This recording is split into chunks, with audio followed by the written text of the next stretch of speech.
If you listen to these guys, you'd think we were still members of the European Union. The last Conservative government negotiated the hardest of Brexits. This isn't just about the fact that we left the single market and we left the custom union. The Conservatives took us out of pretty much anything with the word Europe in. Of the biosecurity alerts, it means that when there's foot and mouth in countries where we might want to import food from, we don't get told about it automatically. The REACH chemical database, that's costing British businesses now about £2 billion to recreate on this side of the channel. Eurodac is the fingerprint system that allows you to know who's coming in and out of your country. Schengen information system. Now the police used that 603 million times in the 1 year before we left the European Union, because that was about tracking people who were wanted for serious crimes and also missing people.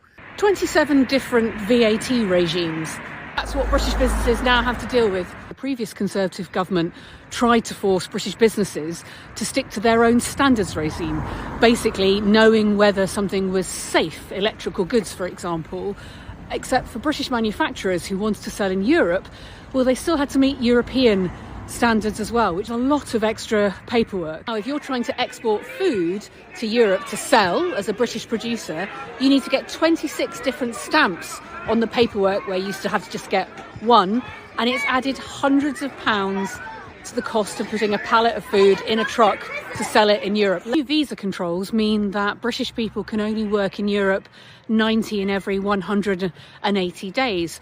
Which means that if you're a touring artist, you can't go and do the rehearsals and do the tour. It's been a 6 to 8% drop in our GDP since we left the European Union, a 4% drop in employment, 12% drop in investment. I'm struggling to think of institutions that we are still part of with Europe that a proper Brexit could remove us from, given that this hard Brexit took us out of practically every possible forum for cooperation, just at a point when the world clearly needs more collaboration to keep it safer and more prosperous. Join me in the Labour Movement for Europe, fighting to reset and repair our relationship with our neighbours, because you can fight many things in life, but geography really isn't one of them.